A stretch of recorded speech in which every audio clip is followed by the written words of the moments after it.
If you needed any more proof that we are living in the most bizarre dystopian age, look no further. My buddy Trent Horn did a video about assisted deletion, self-deletion stations, okay? Ugh. I didn't know this existed, but apparently it did. It opens us with a sensitive content. Back in May, the Dutch government helped a physically healthy 29-year-old autistic woman herself. Hello, my name is Soraya and I'm 28 years old. I live in the Netherlands and recently my request for my mental suffering got approved. Canada also has assisted suicide, and it accounted in 2019 for 1 out of every 50 deaths. Oh my goodness. How are you going to take away the guns and then help people kill themselves? Hello? What do you think people are using the guns for? Well, you make them dependent on you. Yeah. Yeah, you can't even take away their right to, I mean, you know. It's not a right. It's not a right. Yeah. But it's really sad. But I mean, that is a majority of deaths. It is. It is. When people talk about deaths, it's people don't know it's the majority of them, unfortunately, are self-deletions. So you take away that and then you help people do this and then you advertise it. Whereas at least within the community, it's not advertised. It's actually the opposite. Crazy business. Yeah. Right, 1 out of every 50 deaths in Canada is from self-deletion.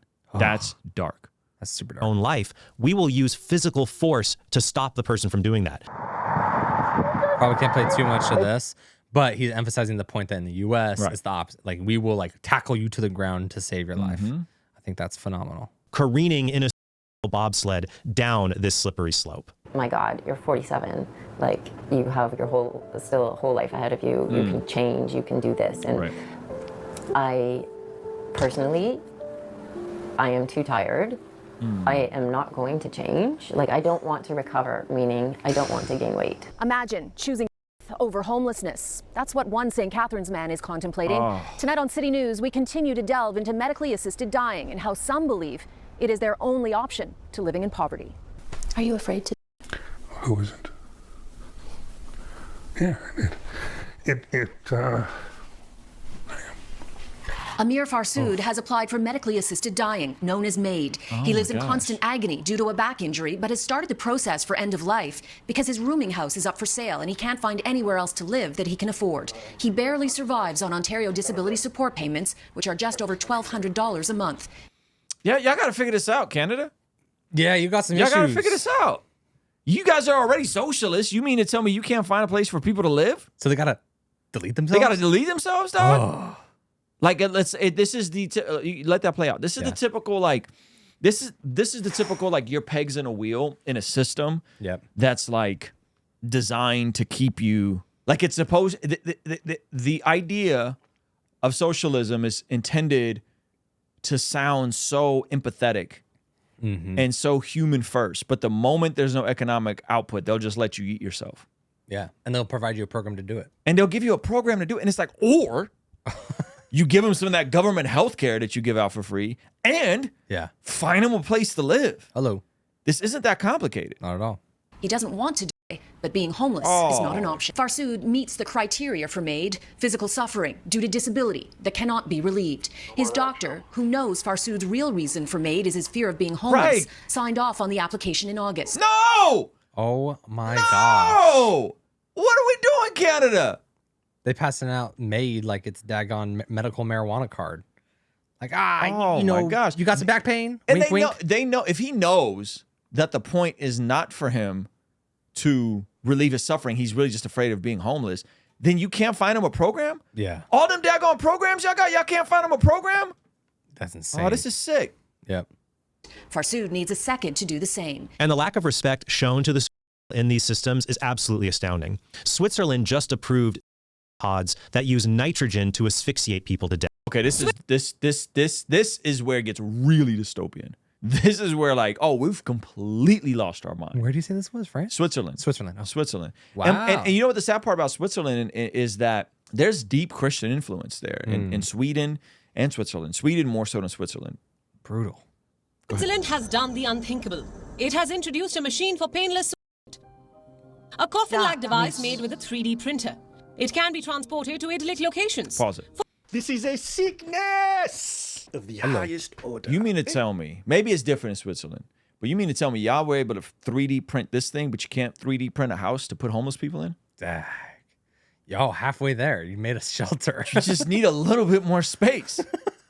Come on, son. You mean you can't figure this out? Well, actually, to be fair, I don't know if the Switzerland problem is about homelessness. That's fair. But all I'm saying is they got a 3D printer to make this, and the daggone Canadians can't Very true. make a 3D printed house to put people in. Insane. Well, you know why they won't? And this is where it gets really, this isn't even conspiratorial at this point. You start getting into all the environmental red tape to put housing in certain sections, because if you put it there, you might hurt a bird species. Species or some squirrel species. Meanwhile, humans are dying. Yeah, that's insane. Go ahead. For people wanting to end their life, once inside the pod, the user will have to start the fatal process themselves. They will have to press a button which will reduce internal oxygen levels. The pod, which is biodegradable, can then be detached to be used as a coffin. But What? Dog! So they're caring for the environment. Oh no! So we're gonna let you eat yourself, and then we're gonna make it real seamless, and it'll just turn into a coffin right after. 2 for 1. 2 for 1. Ugh.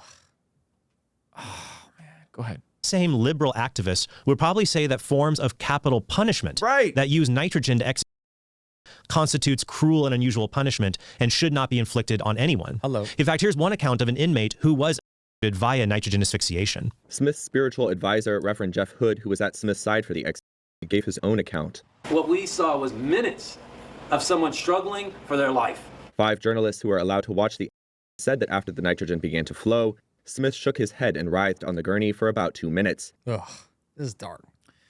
This is insane. Yeah, I mean, I think he goes into us valuing animals. Yeah, capital punishment is usually reserved for the worst of offenders. Yeah. So forgive me. If they have to writhe in pain for 2 minutes. Yeah, forgive me if they had to writhe in pain for 2 minutes while who knows how much heartache and damage they caused on like people who aren't, with us today. So, let me see. Do I want to even play any more of this? This is so awful. I think, what's the takeaway, Ruslan? Take it home. Take it home, man.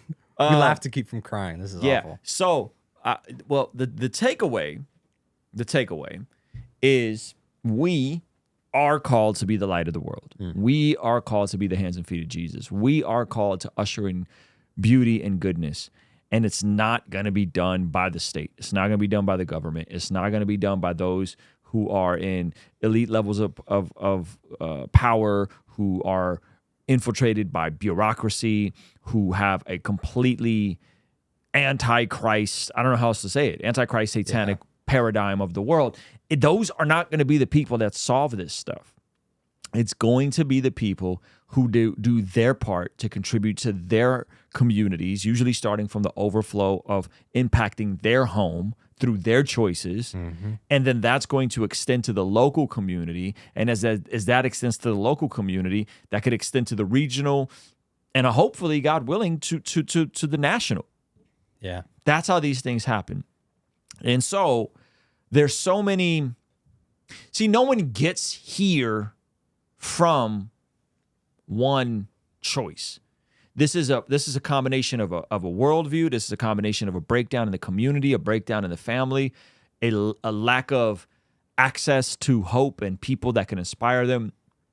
And I really believe that this is what we're called to do as being the hands and feet of Jesus on this side of eternity. And I think so many people are, I don't know if they're afraid. I don't know if it's everyone's raving about Christian nationalism. My concern is Christian nihilism. My concern is all the people that just bury their head in the sand, who check out. Meanwhile, people next to you are hurting. Meanwhile, people next to you are suffering.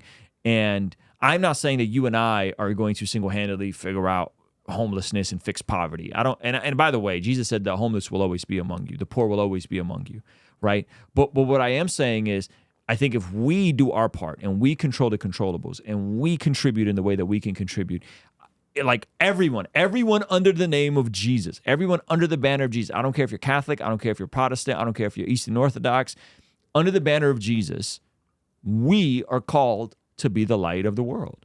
we are called to be the hands and feet of Jesus. We are the salt, right? Salt adds flavor and salt preserves. And so if we are adding flavor and preserving this dying world, I believe that that is what's going to help usher in the return of Jesus. So those are my thoughts on this, man. This stuff is super duper sad. Hey, thank you so much for checking out the video. Comment down below and let me know what you think. And be sure to check out this video that YouTube is recommending just for you. Let me know if they nailed it. All right? I'll see you over there. Peace.